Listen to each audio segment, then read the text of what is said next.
Hello and welcome. Thank you so much for joining us. I am so honored that there are so many people here because I was supposed to have Thomas Baer on as my guest today, and he was supposed to be talking about his book, and he canceled on me just yesterday. And so I put out a survey to my viewers and asked, do you want me to cancel the stream or do you want to just have hangout time? And 75% of the people said, let's just have hangout time. And I also left it open that if any of my viewers wanted to come and join for the hangout time, they were welcome.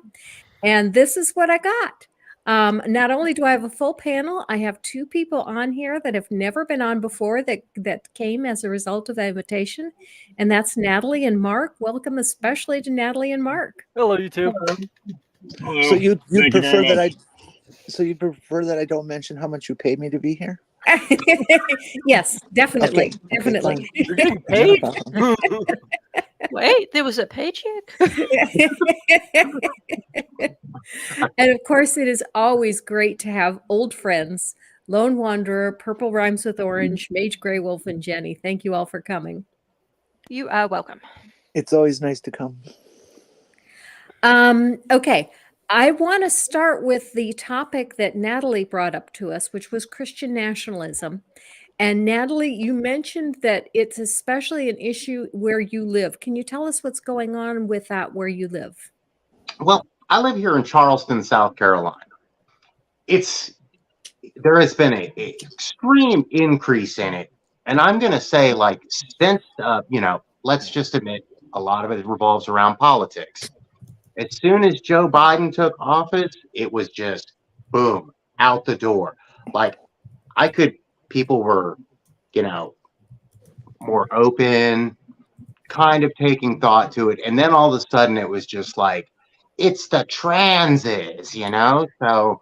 Oh. And that goes on in the media. And the problem is, it's like I deal with a lot of people, and I find it really hard to believe. It always gets me that my Appalachian West Virginia education is somehow better than here. Mm-hmm. But it really is. You see how the scope skewed so much, and to the point where, like, I mean, it's a rule here already that you have to use the men's bathroom if you were born a man and things like that. But I was accosted in the bathroom at the place where I was working by a customer. He's like, "Can't you read? You're in the wrong bathroom." And I'm like, "Well, you need to take that up with your congressmen, senators." And then it hit him what's going on, and then it was just. And it became a big issue, and it's still it's still much of an issue. Like, I don't even drink anything before I plan hours before I go out anywhere, just in case I have to use the bathroom. Lots of just, and no one's willing to hear you out on anything. We actually had someone that was working for someone we were working for sit there and tell my employer that he could no longer use them anymore because he had a reputation to uphold. And a lot of that, the underhandedness of it goes on around here. I mean, let's face it, I'm in the South, so there's a lot of good old boys club stuff going on down here. Mm-hmm. And I tried to become part of the the fellowshipping and all of that, but I was politely asked to leave in a way, but then, I don't hold it against them, but it's like, it's just so funny to me how a misconstruing of scripture, and to even think that, like, everything that a supposed supreme being has in mind. It just boggles my mind, but I see it every day. And some of them you talk to, it literally is like the densest people you've ever met in your life. And it's weird. I have to really object to what you said. Okay. What These people are beyond help. Okay. Oh, There's nothing that we can do is ever going to change them. However, we do not or should not at any moment for any length of time be laying down for these people. oh, not at all. They I do not engage deserve every time. they do not deserve a pass. They do not deserve a, oh well, that's the way it is. No, we have to be militant against these pricks. Right. Okay. They are sick. They are nothing but culture destroyers. It's all that religion has ever been. And Christian nationalism goes way, way beyond trans. Mhm. Oh yeah. Oh yeah, yeah. I'm just speaking from my experience. Well, yeah, some of them are definitely unreachable, but I would disagree that they all are. I'm Now, I guess a good question would be, what does Christian nationalism mean to you? Because lots of people think lots of different things when they hear the term Christian nationalism. So, Natalie, what does it mean to you? It means to me someone trying to insert their religious faith and what they interpret as their religious faith, which varies from all different forms of Christianity. I mean, for God's sakes, like, Yeah. but it's that wanting to insert it into the government. Like this is not a Christian nation as much as they want to believe that. These people may have had to, and I mean, I get it because there's been a lot of times in my life that I've had to say things that I didn't believe because there would be repercussions if not. I can understand that way back in the day. But, nowadays there's like really no excuse for like not looking beyond your nose to see what's in front of you. I mean, the scope of knowledge and it's right at our fingertips nowadays. I'm 41, so like I still remember back when you had to go find information. Right now, it's just there, and and it's that whole like no mentality, and it just drives me bonkers. I'm sure. Well, and I think the founding fathers, realized that they didn't want to have anything about God in the Constitution because they knew what was going to start a fight between the different churches. Yeah. All right. Yeah. And I am sure that the Puritans did not approve of Ben Franklin at all. The Puritans didn't approve of anyone that wasn't Puritan. Yep. well, the state and Yeah. church, these are institutes that screw up enough on their own. We don't need them getting together.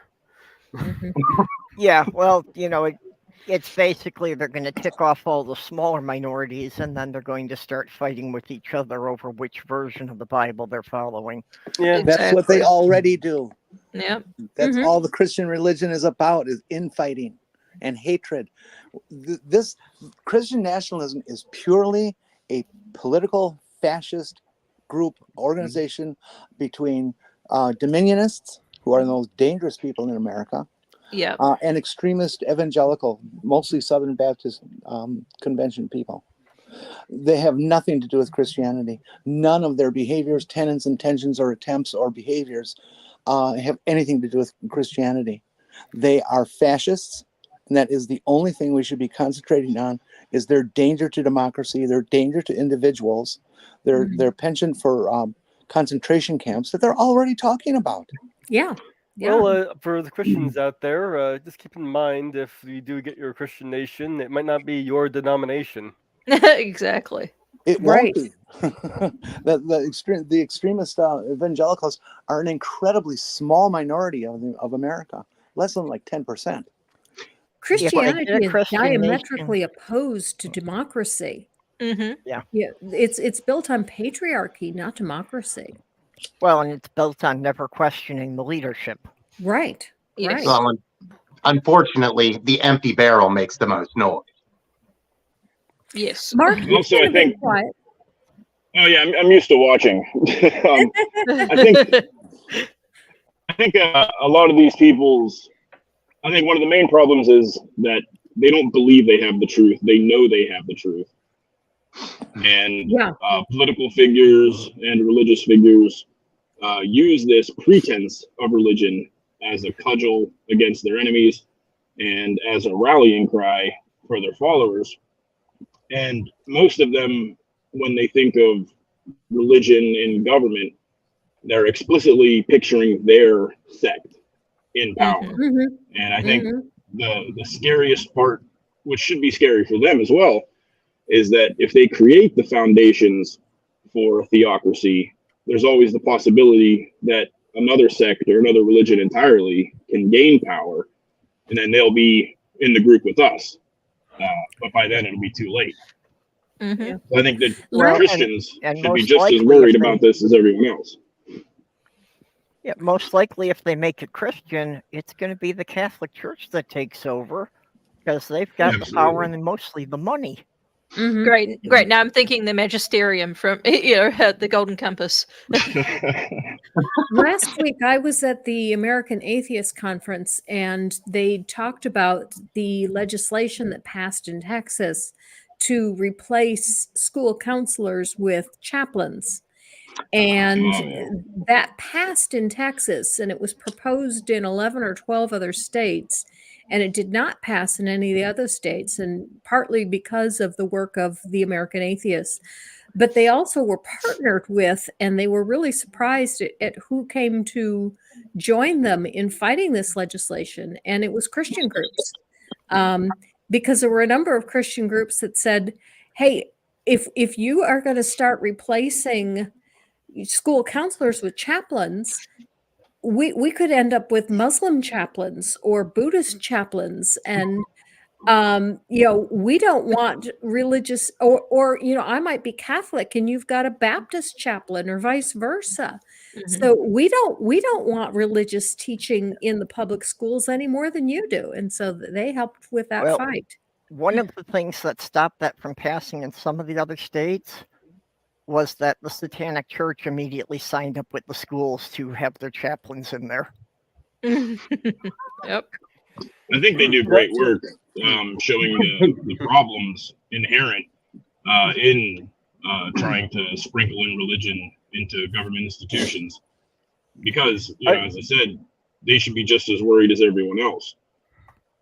I've actually been wondering if some of these evangelicals even can be regarded as Christians anymore. I mean, since let's consider a basic definition of Christianity is somebody who follows the life and teachings of Jesus Christ. And we have people with pastors going and quoting Jesus from the Bible, and them coming up, "What's this woke shit about? That doesn't apply now." I mean, that's not following the life and teachings of Jesus Christ, as far as I can tell. So, well, I think it's the same thing they do with. I think anybody that supports Trump was disqualified when they rolled out the Golden Trump statue. Who was it that said that like he's the golden calf? Yeah, it's like Trump is the golden calf. I think that's right. It was. I'm sorry. Was it Chris Christie who said that? It was. You're right. Yeah. Yeah, it was Chris Christie. Yep. He's the golden calf. It's like, oh my Lord. I had to think there for a second. I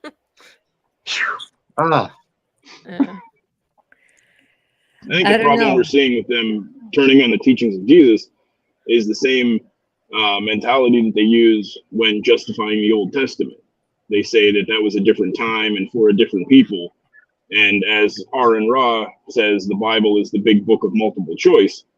And by turning to random pages, you can make it say whatever you want it to say. And I just think the same mentality they use to justify atrocities in the Old Testament is the same mentality they're now using to pervert Jesus' teachings. Sell all your belongings and give the money to the poor. Well, no, Jesus didn't really mean that. He meant that for a specific person at a specific time, but obviously not us. This is an You can follow this interesting line of logic. This is an interesting comment from Mr. Shadow Kitty. I was not aware of this. Even Nate Phelps, living in that bubble of hate called Westboro Baptist Church, finally came to an enlightened humanist, to becoming an enlightened humanist. That gives me some hope that anyone can turn out okay. I was not aware of that. Yeah, many of the children and grandchildren have left. I think they're just down to Shirley and her sister. I think the oldest one. I think that's all that's of the OGs. Well, and I think that's our real hope, is that we can't really change at least most of the people who are really hardcore into it, but at least especially with the help of the internet, that, you know, maybe their kids and grandkids will see a better way. Mm-hmm. Mm-hmm. And you know, I hate to say it, but a big problem we have, and I know it's always a huge argument over it, is that why are we still breaking things down into electoral votes? I don't Yes. care that you're the 5 people in Montana. You shouldn't get the same say as the 1 million people here, you know? I mean, it just doesn't make a lot of sense. How many Well, letters That have so all you obviously written? favors one party. How many letters have all of Exactly. you written to your legislators to ask them to repeal that part of the Constitution? You right. want to get rid of electoral college? That's what it's going to take, and nobody seems to be lifting a finger to try and do it. All right. Well, then Yeah. you lose your power. Which part is it? What? I already have it on my desk right here. Which part is it? I can never remember. But no, they would have to. It would require a constitutional amendment, which means it would have to be ratified by 2/3 of the state. It would be a difficult thing to do. It could be done, but it would be a difficult thing to do. Now, what is a way to reform the political system that I think is much more attainable is to get the ranked choice voting in. And since each state sets their own rules for how the election is run, this was something that could be done state by state. You know, and if we can get it up to like half the states accepting ranked choice voting, then they're going to have to really pay attention to it on a national level. Right. Mm-hmm. I think both parties are hesitant to call for a constitutional convention because they both fear what the others might try to smuggle in once we open the books, and they're trying to maintain the system that we have now. And I think a lot of us can see that it's just beyond help as it stands, and it does need to be amended. Yeah. Well, I think the think impetus to make that happen is lacking in Congress. I think the fact that the Democrats, you know, kept putting up candidates like Hillary Clinton and Joe Biden really shows that they're more concerned with maintaining the status quo than they are even with winning elections. Oh, absolutely. I don't know about that. I mean, I agree with you to a certain extent. I do think they are not as progressive as we would like, and I don't think that being progressive is their number one goal, but I do think their number one goal is being elected. And right now, I do think Biden probably is the most electable person. No, he isn't. Well, who do you think is more electable? Anyone else? I would say that to the Democratic National The key Committee. word there was electable, not desirable. Right. I would say that to the Democratic National Committee, Joe Biden is the most attractive to their large corporate donors who Here's expect the the thing. status quo. Biden And is the just least like electable. the last election cycle. Sorry, but Biden is the least electable on the Democrat side, and Trump is the least electable on the Republican side, and we just happen to get both of them. Just I always said to myself, like 330 million people, and that's it. That's all we've got. Them two, you know. Biden's actually been a really good president. I mean, he hasn't been bad. He has. Oh yes, he has. He's gotten a lot of And things I understand done. that no matter your progressive policies, if you're not elected to the office, you can't implement any of them. So I understand that there's a limit on the change that we want to see versus the change that's actually attainable. I just think Joe Biden at the time was the most attractive candidate that they were able to run, that they thought was the safest bet. And he was a safe bet at the time. They didn't want to push for anyone more radical out of fear that it would turn off a large portion of the voter base or the large money donors. But I think with the rise of Trump and right-wing populism, it would be smart to run a left-wing populist candidate against that, because left-wing policies are historically more popular in the United States overall than right-wing policies. I think that running on women's health is going to be one of the strongest points that the Democrats are going to have. I mean, even here in Alabama, we elected a state representative who ran her entire campaign on health care for women. Yeah, it was an impressive campaign as well. That she was able to get such a huge win. I think it was by 25 points in such a deep red area, and it was by trying to give people the rights back as opposed to taking them away. I think the Democrats should run a 30-second TV spot that just says, "The Republicans overturned Roe versus Wade. I wonder what they'll do next." And trying to go with the safe candidate is not the safe bet. That's how we ended up with Trump in the first place. Yeah. Yeah, I think at the time, a lot of people thought that Hillary was owed a candidacy we got by her stuck with political progression, and I think that was a bad move. we got stuck with Trump in the beginning because Hillary didn't win the Electoral College. Yeah. Oh yeah, she won the popular vote, absolutely. Yeah. Well, I think a big part of it, though, is that the Democrats made the mistake of thinking that all the women would automatically vote for Hillary, and it took a little bit more than her just being a woman to do that. Yep. Yes. Also, historically, you can see that in most cases where a fascist movement takes hold, liberals and leftists historically play a major role in that by being ineffective. And it leads to a frustration in the populace that can be harnessed by a demagogue saying that, I'm not a politician, I'm rich, so I don't have to be funded. They can harness that anger of the middle class through the ineffective liberal governance that has been going on for decades, and just grift off of it. And it was incredibly successful with Trump. I just think, I'm glad that he wasn't smart enough to actually implement an American fascist regime, but he absolutely gave it a try, and we should believe that he will give it a try again. Only this time, maybe even more successful, because they might have learned from some of their mistakes. In Wisconsin, we have, for those who don't know, I live in Minnesota, but I consider myself Wisconsinite because I spent 60 years there. And my family's been there for hundreds and hundreds of years. So I'm only just across the river and I'm in Wisconsin almost every day. So anyways, here in Wisconsin, we've got a butthead running against Tammy Baldwin for senator. Okay. This guy, his whole campaign is just ridiculous. The guy, doesn't live in Wisconsin. Okay. Yes, he grew up here and then got the fuck out 40, 50 years ago, whatever it was. He's not a young guy. He's in his 50s or early 60s. And he's standing there, he's running on that I don't have to listen to anybody.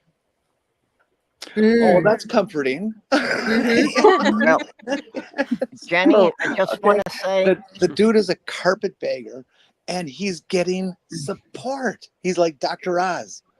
The guy is a multi-billion-dollar banker type dude, okay? He's not even a real human.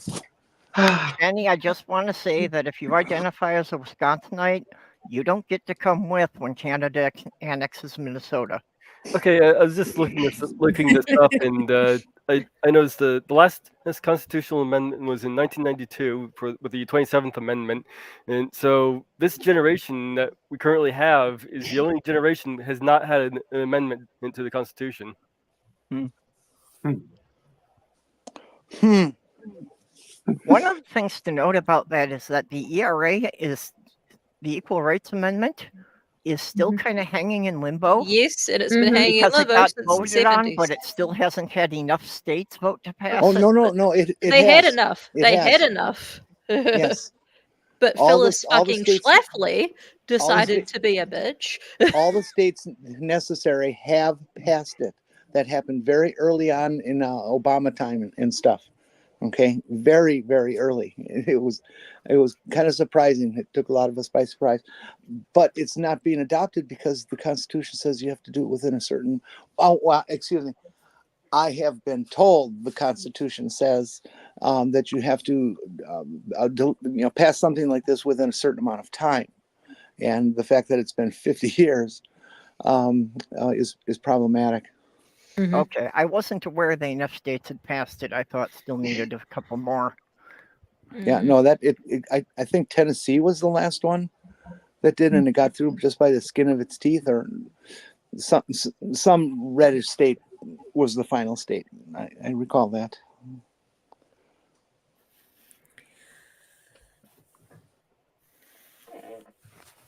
No, I forgot what I was going to ask. I was going to throw out another question. So let's turn away from politics for just a bit, and let's see. Okay. What would you like to talk about next, Jenny? The retail price of pot is just too high. No, it I is. agree. It's out of I control. totally agree. I wouldn't know. It's illegal here. Yeah. Well, that's Minnesota only legalized it in the last year, so I'm sure it's still waiting for enough people to open stores to drive the price down. It's ridiculous the hoops you have to jump through to get the medical marijuana here in Florida. Just if you can, I suggest just get THCA stuff. As soon as you light it on fire, it's THC. I know what I was going to bring up is my senator has been posting all over Twitter constantly that we need to fix women's sports. That the most important issue facing this country is protecting women's sports. Of course, my response to him of how do we protect women's sports was buy more tickets and go to women's sports. Yeah. 5 years ago, had anyone, even thought about women's sports, much less actually going to see an event? Mm-hmm. Name me 5 significant women athletes right now. The Venus and Serena. That's all I can think of. Yeah, exactly. And you're going to see that repeated over and over and over with liberals, with conservatives, with men, with women. I mean, It has like, to be exhausting. I can't tell you 5 men either, I don't think. Yeah, I'm in that camp. Yeah, but that's not going to happen all over. You're a limited audience that way. Well, guys like playing with balls. What can you do? Yeah, most No, people can and list off the you're whole absolutely front line correct. of their favorite football team. It makes me insane that the whole trans issue happened when not one of those people, first of all, ever thought about it before, have only thought about it since they've been told they should think about it. Mm-hmm. That God Almighty, that none of them could have named 5 athletes ever in history of women's sports. Suddenly care. And we have to save it. And yes, I'm so tuned into women's needs, and you're so full of shit, you bastards. I didn't realize we were so good at chess either. Who knew? Yeah. Really? Yeah. Women are better at chess? Oh, and there's trans Brittany, women. what's her name? That one that got. Trans women are better at chess. Okay. Yeah, there was a That's what I was similar gonna thing say. in the UK that a trans woman who had won some trophies shooting as a man, that after transitioning, she's been kicked out of the league. Oh God! Damn those men and their biological advantages at playing billiards. I know, right? Like, there are some sports I understand why it's gendered, but others not, like shooting or, billiards or bowling. Like, why is that gendered? Yeah, things that are skill sports rather than strength. How does it make any difference? It doesn't, Even Well, the sports thing that with require strength during transitioning, there are actual physiological changes that take place in the body that would level, a hypothetical playing field between members of the same or opposite genders. I have a point to this. Okay, go on. When I first transitioned, I was a very stout guy. When I started taking hormones, my muscles atrophied very quickly. Mm-hmm. And my brain still thought that my muscles were the same way that they were before. I pulled so many muscles. I messed up so many I had a lot of problems figuring out you can't pick that up anymore. Oh. Yeah, I saw that firsthand with a friend of mine. That she took that she had to take some hormones. It wasn't for transitioning or anything, but she ended up having to take it for other things I'm not going to get into. But she noticed she got a lot weaker. Yeah, they have tremendous physiological effects on the body. One of my coworkers is going through the transitioning process, and she's become very slight. You can hardly recognize her from years ago. And I say that's something that they don't take into account when they're fear mongering over this, is that there will be changes to the body through hormone replacement therapy in the transition process that levels this hypothetical playing field that they're so worried about that doesn't seem to really exist. Yeah, well, that's one of the things that all the doctors were warning me about before they were even willing to start me on the estrogen. As they kept saying over and over, there's going to be some loss of muscle mass. Mhm. That wasn't that this was a possible side effect. This was definitely going to happen. Some. I couldn't imagine being in this group. For them to maintain a voter base, they have to keep peddling this fear, this existential threat from all sides. Mhm. And we've seen such an obvious pattern of bigotry and denial when they latch on to some marginalized group and exploit them for all they can, until progressive movements drag them into the future, kicking and screaming. And when they finally can't grift off of that group, they just latch on to the next. And it's such an obvious pattern that I'm surprised we're still doing it. Like with the trans movement, can't we just skip to the end? We know what will eventually happen. It's just how much blood, sweat, and tears must be shed before we get there. And I'm just fed up. We just need to skip past it and get to the end. And this is a point that I keep making. Exactly. Go ahead, Natalie. This is a point that I keep trying to make people when I engage with them online, and things that I ask them all the time, because I try to back them into saying the quiet part out loud, that they want us to either ourselves or them, or like they used to do way back in the day, give them the old lobotomy, stick them in the institution, and let them drool in the corner for a while. I mean, like I told someone last night, it's like, say it, just say it. You want to, and I want them to do this. Dance around it. But I want them to do this that way. The internet doesn't forget. It's on record at that point. And I point that out to them. I'm like, in 10, 20 years, is this how you want to be remembered? Yeah. Is this what you want Jesus to see when he comes for you? I love that movie. This is what you've been doing when Jesus comes back. These are the same movements that.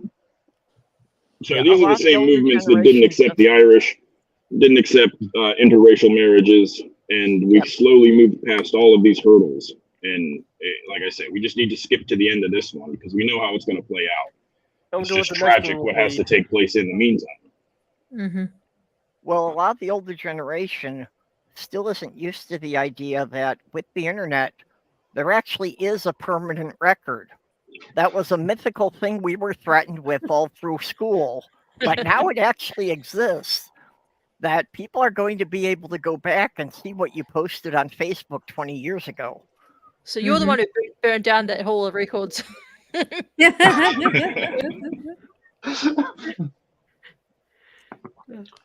Yeah, for real. It used to just be in a manila folder. Now it's Exactly.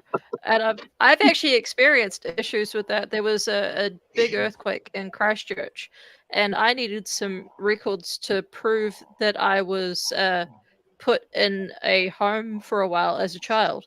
And they couldn't prove it other than someone who was there and remembered me, because all the records were destroyed in that earthquake. They couldn't get back into the building, and they had to bulldoze what was left of it. So if it hadn't have been for that one woman who's still alive, bless her, they wouldn't have known that I was there.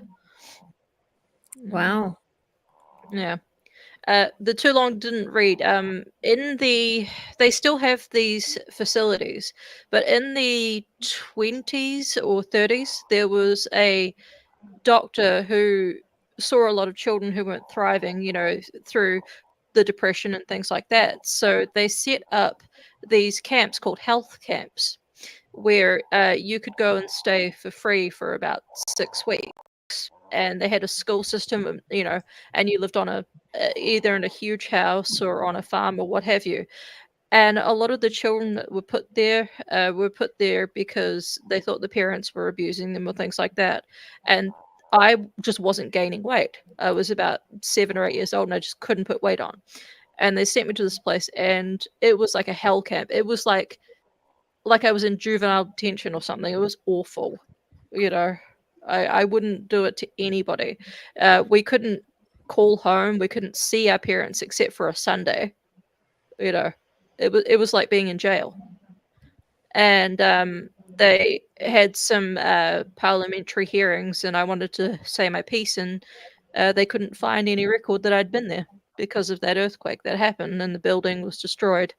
And I ended up speaking to a woman who runs it now because it went from a government program to be administered by a charity. And I told her the whole thing, and she was shocked. She was appalled at how the children were treated in that place. It was awful. But all that to say, sometimes records are important. Mm-hmm. Absolutely. That's incredible. Yeah. I predict that it will be just a few days from now that all the people who predicted the rapture would happen on Monday will suddenly deny that they ever made such a prediction. Oh yeah. No, I've dumped a bunch of pictures of various signs that have gone up in various places. Uh-huh. Stickers on poles and all that kind of stuff. Hey, at least we'll leave beautiful corpses. No, I'm expecting. No, it wasn't the physical rapture. It was a spiritual rapture, and the physical rapture comes later. I'm You really kidding me? excited. I'm really excited. I'm hanging around for the war, baby. Come on, demon. Yeah. I live next door to a house. Demon, I rebuke you. A house full of. What were you saying, Jenny? I was wondering if I was being heard at all. I live next door to a bunch of Baptist minister and things like that, right next door. Sorry to hear about that. Yeah, me too. But I hope the rapture happens on Monday. They got this car I want. Oh, okay, cool. That's been my attitude. I'm just gonna go around and collect all the good stuff my Christian neighbors left behind. So all the apartments in the building that have a cross on the door, I'm gonna be breaking into those on Tuesday. Oh, Well, most of them go shopping on risking pets. Sundays. Oh, I might get some good Yeah, it'll food. be Most a hell goes of they a go party. grocery shopping on Sundays. Hey, Mage, Yeah. if the Christians had a spiritual rapture on Monday, but the bodily rapture doesn't come till later, does that mean that there are going to be a bunch of soulless Christian bodies walking around? They won't be Christians anymore. Well, Will they be I zombies? think they're all soulless out already. Yeah. Well, if they're soulless, won't they be atheists then? Right? That's what they keep saying.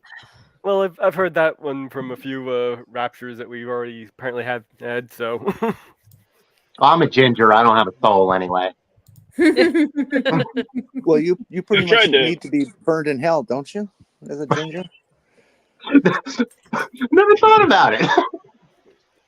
I've tried Randy's to point got out to the people answer. before He'll be zombie. that there's a massive loophole in their theology where if the Bible says that no one knows the day nor the hour, if you predict that the rapture will absolutely happen for a fact within the next 4 billion years, does that mean we're clear for the next 4 billion years?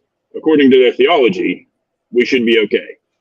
I made that prediction a few days ago, so we're set. Yeah, no, that didn't quite work for the dinosaurs.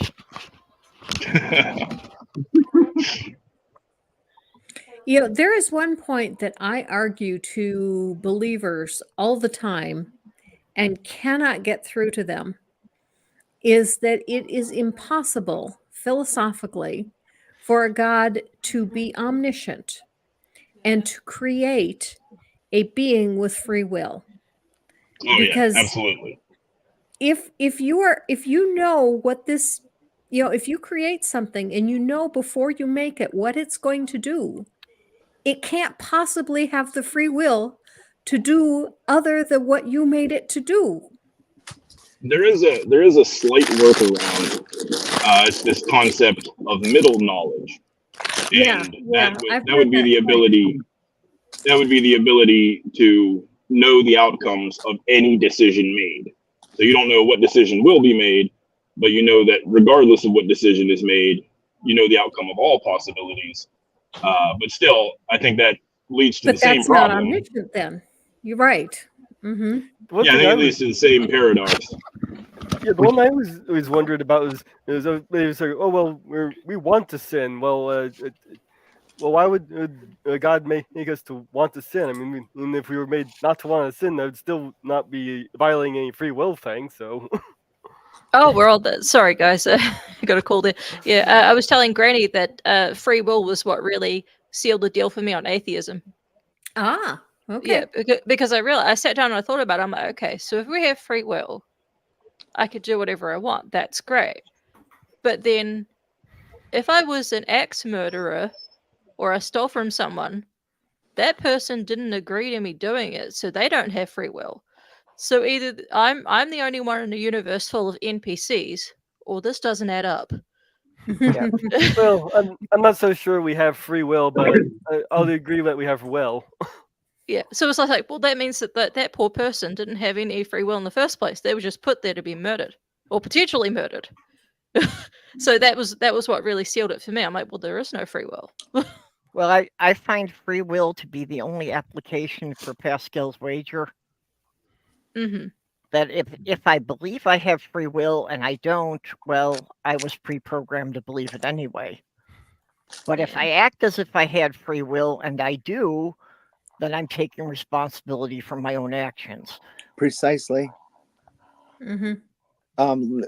Disclaiming the existence of free will is for many people just another way of avoiding responsibility and giving themselves permission to treat everybody as badly as they wish. Yeah. As long as it's in the name of God. Well, of course. It's Yeah. always Well, Which God, though? Which God? The only one. Come on. No, wait, there are 2,200. There are 2,200. They don't count, remember? They don't count. That's one thing I always bring up with, people going, I love Jesus. And then I love God. I'm like, which God? Just to see their reactions. Tsunami has a really good question here, which is conversion therapy is covered under Florida insurance. Did I dream God. that? Oh God, I don't know. I have Sure. God, please don't let anyone go through that. Good Lord. If you really want to see what it's like, you need to read that book, Boy Erased. I've seen what it's like. I don't want anything to do with it. I've been there. Mm-mm. A What's the similar book nightmare called? note I recently Boy found out about. Erased. Okay. It was written by a boy who went through conversion therapy. that is undergoing tests in other states as well. That's definitely a feature that they want, is to Are they keeping away the conversion therapy watching porn with the and part preacher of the this state. time? I hope so. Okay, looking Okay, at this, you kind of talked over Jenny. sorry, I just looked up something here. Apparently, this is something that a Florida Republican wants to require health insurance to cover anti-trans conversion therapy. So apparently, it's not necessarily that they are; it's just they're pushing for it. Okay. What did you say, Jenny? I forgot. Okay. I did hear about a similar nightmare in healthcare thing that apparently in the UK, the government has passed a thing that anybody with a disability, including autism, and they specified including autism, automatically has a DNR, do not resuscitate.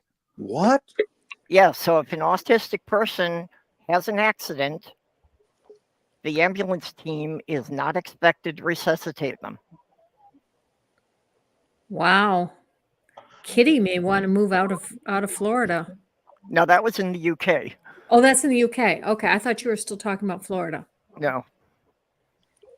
But, you know, and I was in a stream, I forget whose stream it was, but somebody, you know, looked it up in the stream and brought it up on Google and verified that, yes, this is something that's actually a policy the UK government passed. And going on back to the Florida thing, apparently this is in Bill HB 1639, gender and biological sex. I mean, in the bill, they're understanding that those are two separate concepts. I don't see what the problem is. I don't see why it's so difficult to get them to grasp the concept that there are males and females, and then there are men and women. And there's a reason we use two different words. Nobody ever saw a neighbor with a new dog and said, hey, is your dog a man or a woman? Because inherently we understand that these are fundamentally different concepts. Mm-hmm. In all cases, except for human beings. Speaking of boy erase, that reminds me of something. Has anyone else heard that the guy from Girl Defined, he has deconverted? Yes, I heard that. The husband, Dave, or Dav, however he wants to. Yeah, but I thought he was saying he was deconstructing, not deconverting. Or but deconstructing. Yeah, sorry. But I mean, it's a tomato watermelon. I mean, deconstructing. Yeah, it's a hot topic, Okay. isn't it? So, is that dissolving their marriage, or how's that going? Apparently, she's cool with it.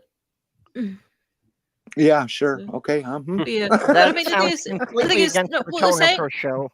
Well, Yeah. saying deconverting and deconstructing are two different things. Deconstructing is just breaking all of your beliefs down and then rebuilding them and seeing whether or not you're still strong in them. If you're not, then you go down the other path. You know, so at least that's how I understood it. What do you guys think about Richard Dawkins? The other day saying that he was a cultural Christian. It's not and that had the apologists. He's a what now? Losing their minds. It's not the first time you said it. No, it's just I think the most virulent reaction that I've seen from the apologetics community about the atheist pope saying that he's a cultural Christian, and it just shows in my opinion, it shows a fundamental lack of understanding of the atheist community from apologetics, apologists. Yeah, they still assume that we have a hierarchy similar to theirs. Yeah. Mm-hmm. Yeah, that's what I was telling them. I'm like, this is not a religion. We don't go to church, and I don't have a book. Yeah. Yeah, and I don't have to agree with anyone who's an atheist just because they became famous. Exactly. Nor do I need to explain to you how the universe originated. Exactly. I was saying to them, I'm like, how does this information help me today? Is it going to help me pay my mortgage? Like, is it, it doesn't matter to me. Yeah. It's inconsequential. What's important is now. The big difference is figuring out how the universe works is attainable, and I'm sure will be done at some point. Exactly. But you got to remember, and they've got to remember too, it's only been a few hundred years since we were wearing metal, poking each other with sticks. Mm-hmm. You know? Mm-hmm. Exactly. I think that shows a weakness in their position is that, the fields of science that we all rely on, even for this communication that we're taking for granted right now, is so novel, but it is so taken for granted by them that they expect science to have all the answers. And if science doesn't have all of the answers right now, then they see it as some, fundamental flaw in the structure of methodological naturalism. And, I just think the fact that they take it for granted and the fact that they expect it to bear this weight of scrutiny in the short time that it's been around shows the power of methodological naturalism and scientific inquiry and the weakness of mainstream theologies. Well, if science had all the answers, we could just pack it up and go home. Well, we don't have them yet. We're getting there. I think that's a strength in science, is that they don't proclaim truth; they proclaim facts as we are aware of them, and they're constantly poking holes in their own theories and their own understandings to try to find the weaknesses in their position to make them strong. Whereas theology or doctrines set in literal stone, in the case of the Ten Commandments, that are unchanging for all time until you find a major problem with this line, and then it's a metaphor. I just think that's one of the strengths in science's favor, is that it is constantly testing itself against itself, trying to improve. And that's another thing the Christians don't understand, that in science we consider theories being disproven and changing to be a good thing. Absolutely. Yeah, it just furthers our knowledge. And that no theory can be proven, it can only be disproven, is another thing that I think they have a hard time understanding. The theory of gravity, or the theory, atomic theory, or the cell theory of disease, those are still just theories, even though by all accounts, oxygen is just a theory, and by all accounts we would say I'm sorry. No, you're using the word theory completely wrong in terms of science. In terms of the street vernacular, okay, fine, that's how people use theory. No. I'm talking about rigorous theories. I'm talking about rigorous theories, not a theory hypotheses. is like a final result. It is the proclamation of this is what we know because of this, because of all this other stuff that is science we did. Hypothesis. So things. Hypothesis is the testing phase. Theory is the final understanding, but a theory is still not proven positive. No theory can be proven positive. Okay, you stepped on me mid-sentence, please. Oh, I'm sorry. Gravity is not a theory. Gravity is a law. Yep. No. Yes. If I may. Scientifically, the law of gravity. The law of gravitation is the fact that we observe. The theory of gravity is the explanation for that fact. So we have the law of gravitation, and then we have the theory of general relativity that explains that law. Those are two separate concepts. It does not tell us what gravity is. It just tells us what gravity does. The law of gravity tells us what gravity does. The theory of gravity tells us what gravity might be. Mark, let's shift topic a bit. I thought this was an interesting comment from Tsunami that I'd like to discuss for a bit. And Tsunami says it doesn't mean anything. Well, that was referring to something else. But Tsunami made the comment, I would rather live in a Christian nation than an Islamic one. And in one respect, I absolutely agree with Tsunami. The Muslim nations are definitely, far worse than what we see from the Christian nations. However, when it comes to Christian nationalism, I don't see a whole lot of difference between their goals and the goals of the Islamic states. They also want to strip women, racial minorities, the LGBTQ community of all of their rights, just like the Islamic nations. And so even though Tsunami's not wrong, I don't think being in a Christian nation is a whole lot better. No. Any religious extremism is scary, regardless of which scripture they're quoting. Yeah. I mean, it's crazy if you look at like some of the evolutions of the Islamic nations. Like, I mean, in Iran, when the Shah was around, girls were in miniskirts, and they did their hair. And then 5 years later, they're covered head to toe. Yeah, in the early 70s, they were very Western fashions. Exactly. And I mean, Turkey is pretty much secular Islam, but they're trying to, curtail that back. But it's very interesting when you see it happening in real time. Well, I think the big difference is the unchecked power that they might have. That Islamic countries seem to be a lot scarier because they have a higher level of unchecked power. And if Christian countries, or so-called Christian countries, had the same level of unchecked power, they would be equally terrifying. Yeah, I can agree with that. We're getting close to the end of our time here, and I wanted a little bit of time to talk about Purple Stream. And that is when we shut down, we want everyone to go over to Purple Rhymes with Orange's channel, and Purple is going to do a stream on autism. So Purple, tell us a little bit about your stream. Well, actually, this was originally Mage's idea, just to do as one of my regular shows, but being such an important topic and something that we're going to try to stay on topic with, you know, I thought it was better to do it as a special weekend show. That each Saturday in April, we're planning to do something on a different aspect of autism. So today's show is going to be talking about autistic special interests. Okay. If one of the mods would do me a favor, please, and put a link to Purple Stream in the chat.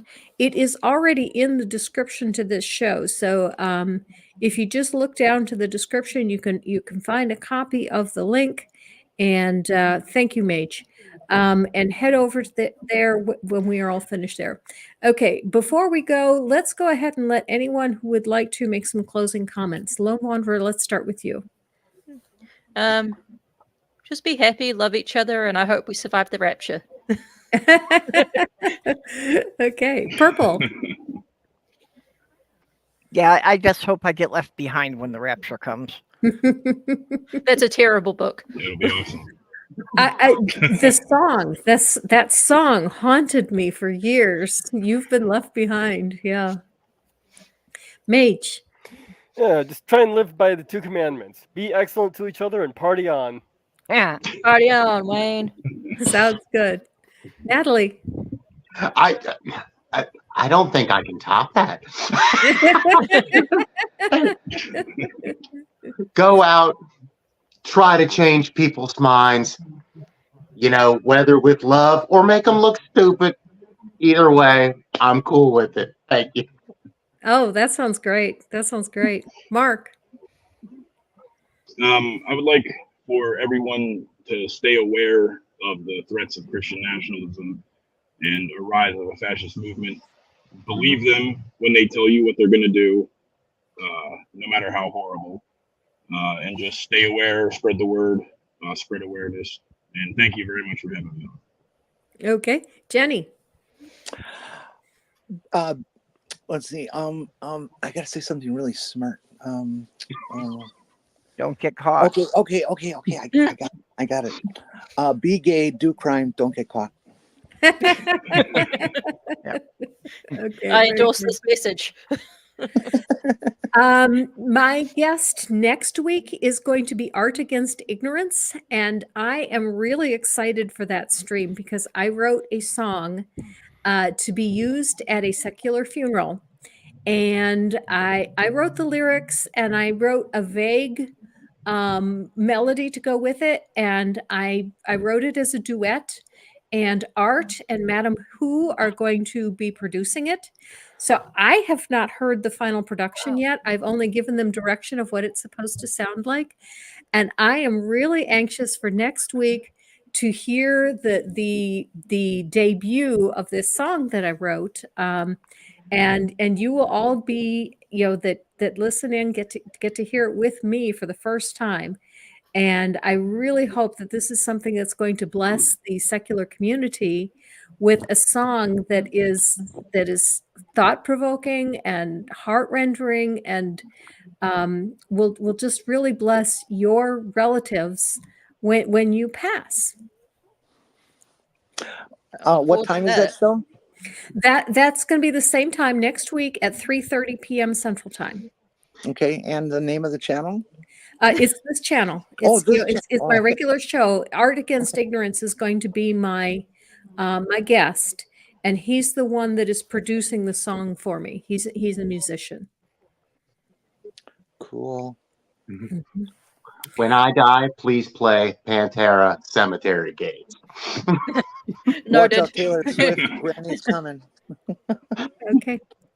And with that, thank you all of you for coming on and making this a successful stream. And thank you to all of you in the chat for adding your comments and questions. It has been great.